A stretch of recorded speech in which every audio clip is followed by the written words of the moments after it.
Welcome to Guide Guru. We hope this video helps. You're in the game now. Pause and go straight to settings so we can fix audio narration. You need a controller or keyboard to navigate quickly. Once in settings, choose accessibility because the screen reader toggle hides there to avoid accidental changes. Make sure you're on the correct profile before continuing, since changes apply per user.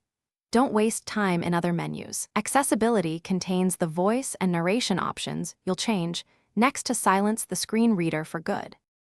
Now find screen reader or narration inside accessibility. It's often grouped with captions and hints. You'll want to select the screen reader entry and switch the toggle to off. This stops the spoken feedback. Once done, also inspect narration suboptions like live commentary or hints, because some titles separate general narration from descriptive audio. Make sure you confirm the change if prompted, then back out slowly to let the game register the new setting before moving to verify that the voice has stopped. Once the toggle is off, exit to the main menu and navigate a few screens to verify the screen reader is silent. You should hear normal game audio only. If you don't, confirm the setting saved and that you're on the same profile. If the voice persists, check your console or OS narrator. Sometimes system-level accessibility apps override game settings.